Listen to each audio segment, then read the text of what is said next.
Hey Dre, I got something to say. And it's that I'm John Stark from MacMovieGuy.com, your favorite blind film critic, and it's not really my style to finish the rest of that song, but there are artists that are much better than me who who will do it. I'm a blind film critic, and we're gonna tackle Straight Outta Compton. This is the second look. It's Black History Month, and I'm trying to review sort of like a cross section of movies that celebrate various forms of Black culture and history, um, whilst also having audio description. And Straight Outta Compton has audio description. I actually found this on Max with audio description. Interestingly enough, I found also plenty of movies on Max that do not have audio description that probably should. I did not go there for Straight Outta Compton. I'm gonna be honest. I was like, I saw Introducing Dorothy Dandridge, and I was like, oh man, I feel like I should do that. Doesn't have audio description. I was like, motherfuckers.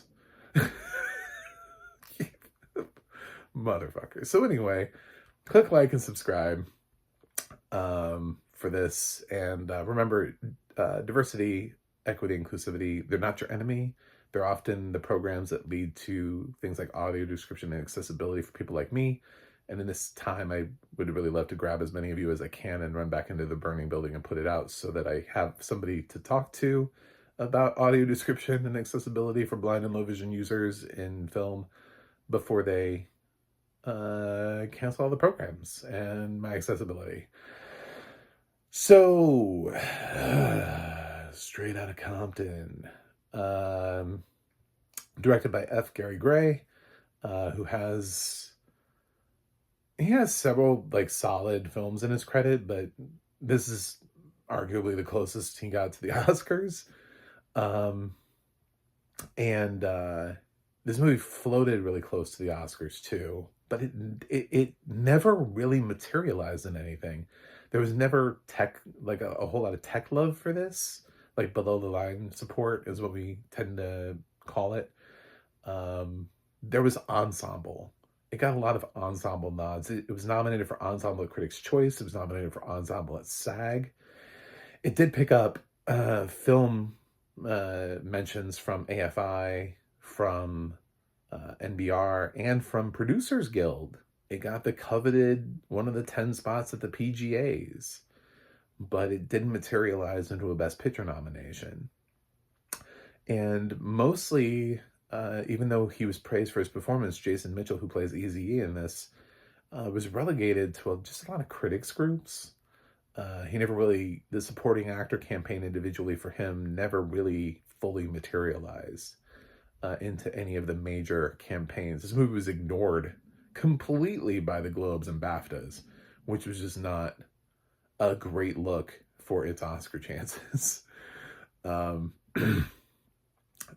So it's the history of NWA, and one of the gimmicks here is, and I'm not going to tell you what that is. It's not appropriate for me to. I am, in case you haven't picked up on it and you're blind and low vision and you're on my channel, I'm white. I just happen to be a blind film critic and the only blind film critic in existence. So there's audio description. I'm here to talk about it in the most meaningful way possible at the right time. But yeah, it's not my place to tell you what NWA. That's what Google is for, if you really don't know what it stands for. There's a word in there that people like me, we just don't say. O'Shea Jackson Jr. Is the actual son of Ice Cube, and he's playing his father here. And this was sort of the film that helped launch him even more. He had credits before this. He had acted before, I believe, and this was just sort of like the furthering of his career, because he gives honestly, a really amazing performance as Ice Cube.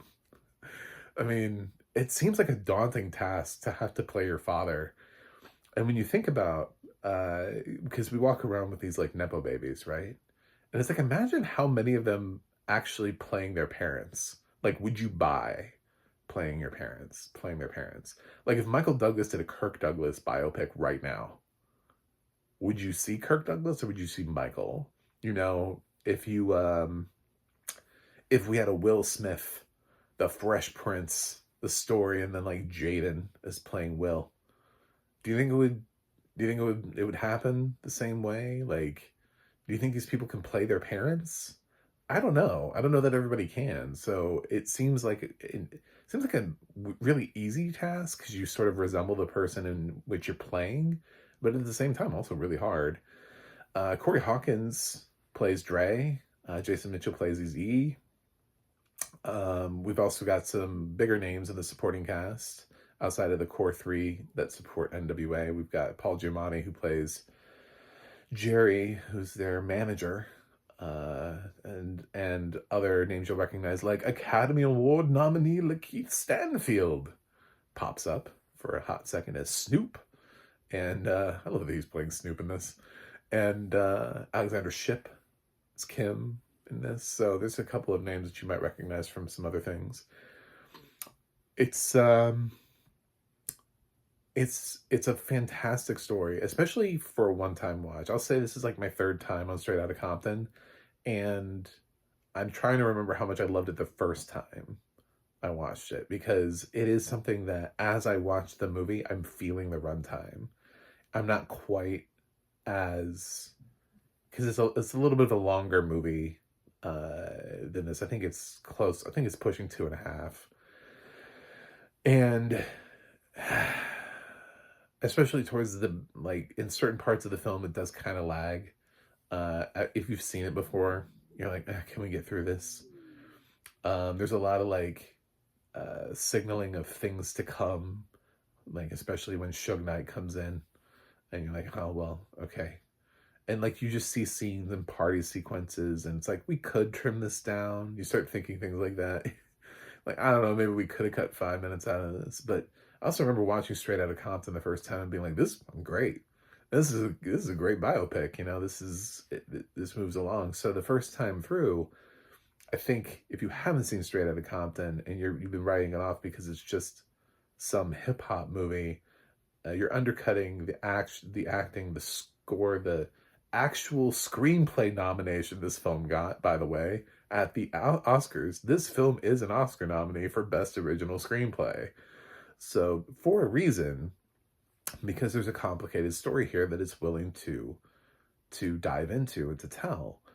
So because of that, there's some really interesting stuff that arrives through through these characters and through these performances. And notably, Jason Mitchell's Eazy-E has this major arc throughout the whole movie. He's basically screwing anything that moves. Any woman that moves, he'll Gary's like, I don't know, shooting for 1,000 or something like that. And it catches up to him in the form of HIV/AIDS, which he gets, and he's shocked by his diagnosis because the NWA started in the 80s, and education in the 80s coming out of Reagan era around HIV/AIDS was, it's the gay cancer, it's the gay disease, it's gay men have this. Of course, we know that's not true now. Anybody can get it, and there were other ways of it spreading, and it when it hits people like Eric, it really you see him and he's baffled by it. He doesn't want people to know. He's ashamed by the diagnosis. He's worried about how his fans will react and all those kind of things. Like he there's a flood of emotions that go through him.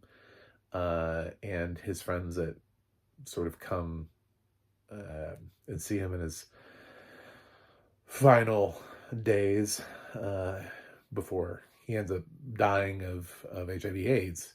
So there's a story there that is sort of unexpected in a rap biopic that is very much, because this group came out of the 80s, this thing also affected them and their lifestyle and the choices that they were making. So it just caught up with one of them. So that's something that comes in on the third act. By the way, if you're like, that's a spoiler, it's not really a spoiler. These are based on real people, and he's not alive. So Google would have spoiled that for you if you were like, who is NWA? NWA were these people. And, I mean, uh, so a simple Google search would have told you somebody doesn't make it to 2025. So I like how the movie just sort of navigates their recording careers and the contracts and these kids that are coming up off the streets, and they admit that they don't know when reading the contracts, they don't know what's in the contract. It comes up later after they've signed it, and they're worried about that kind of thing and what kind of contracts they've signed. And there is also something that's true, and I don't know all of the real life drama that went in behind all of these contracts, but there's something that Paul Giamatti brings up that's true, which is like, yeah, but all of the other stuff too, yes, you're getting a check for this, but who do you think pays for the tour? Who do you think pays for, I mean, you're not paying for your hotel rooms, your food, the parties, you're not paying for any of that. Where do you think the money that is paying for all of that is coming from too? So it's sort of like, that's the money that's left over. It's not just somebody maniacally making $1 billion off of you while you're sitting there, making 75,000. It's, remember, there are people who work on the tour. There are people who, you have security, you have all these other people. We have to pay them too. You're an entity. Not saying that their contracts didn't take advantage of the fact that these kids were likely going to sign a contract that they didn't understand or read, and weren't fully getting what another artist at their level would have gotten.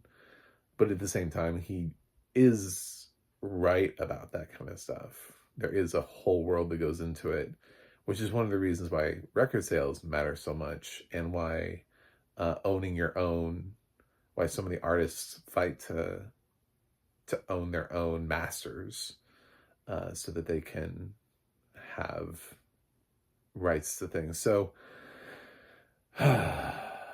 there's more to it. It doesn't quite go into all of it, but it brushes into it, and it lightly explains the why we're angry about this. But then at least Giamatti has an opportunity to present it from the side of, but there is this, and that does rack up cost as well. So, and studio time and people recording them and putting that stuff out. So yeah, there is stuff. There were unknown artists. Somebody took a gamble on them and paid for all this stuff to begin with, and then paid for their marketing.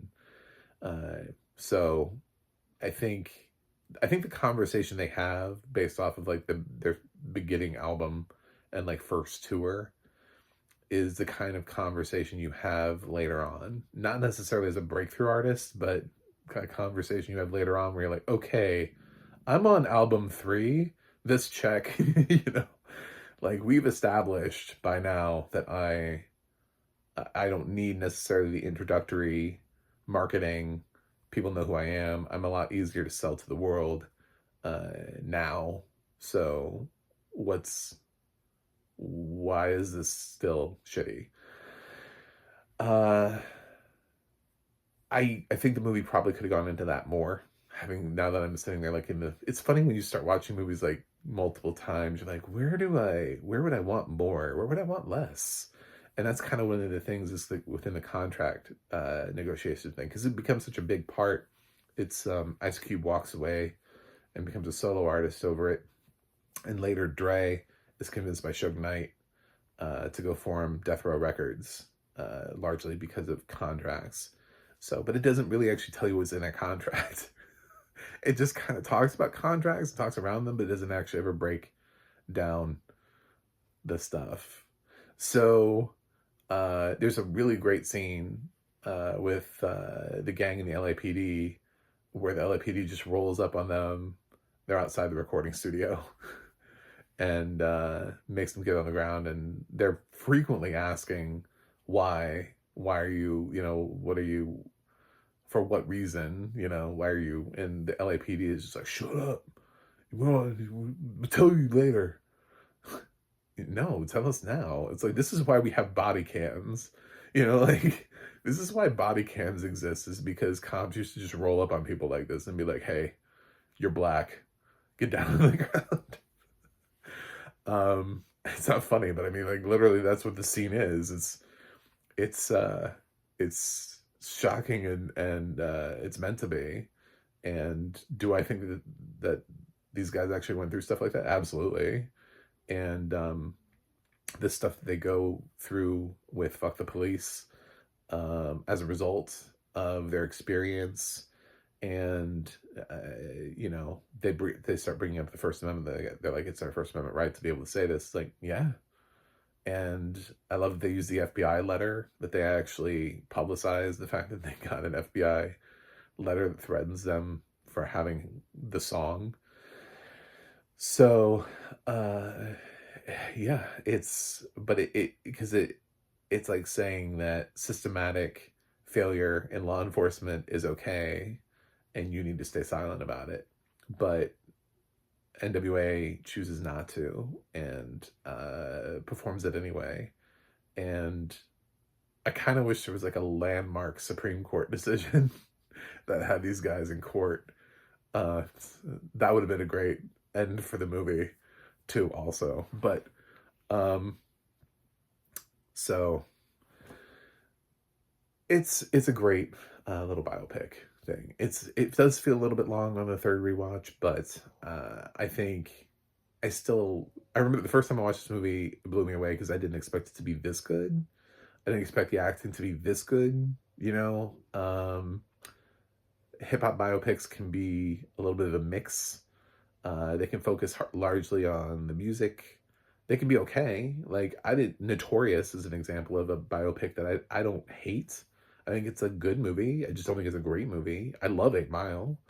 But then you have Get Rich or Die Trying with 50 Cent playing himself. It's just not a good movie. So I feel like they bounce around all over the place.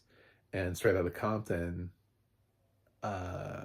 is definitely the best thing since 8 Mile. So one of the best, debate which one of those is the best rap biopic, I guess. So I'm going to give Straight Outta Compton what I would have originally given it, which is, I believe I originally gave this film an A-. I think I still felt a little bit of the runtime then. It's just you feel it a little bit more now. And I think the more I watch this, the more I'm like, yeah, there's probably like 10 minutes here that just for pacing purposes could have gone. Some party sequences, some things that are funny, but they're not necessarily. The whole Bye Felicia thing is like, okay, it's cute, but like, I guess, are we insinuating that that's why Cube includes that in Friday? Is that where he pulled that line for Friday, or are they pulling that line because Cube was in Friday and he didn't actually say Bye Felicia in this story? It's one of those things where it's like, maybe we don't even need the scene, and that could short up the runtime. Like, it's cute, I get it, but at the same time, anyway. But yeah, I would have liked to see this get a little bit more recognition. Jason Mitchell, especially in supporting actor, than it got. But it did get some. Like, it did get into some of the major awards, and it is an Oscar nominee. So you can say Academy Award nominee Straight Outta Compton. Not for Best Picture, but it is an Academy Award nominee. So anyway, thanks for watching. Thanks for subscribing. Remember, inclusivity is not a bad thing. And I'll see you guys on the other side.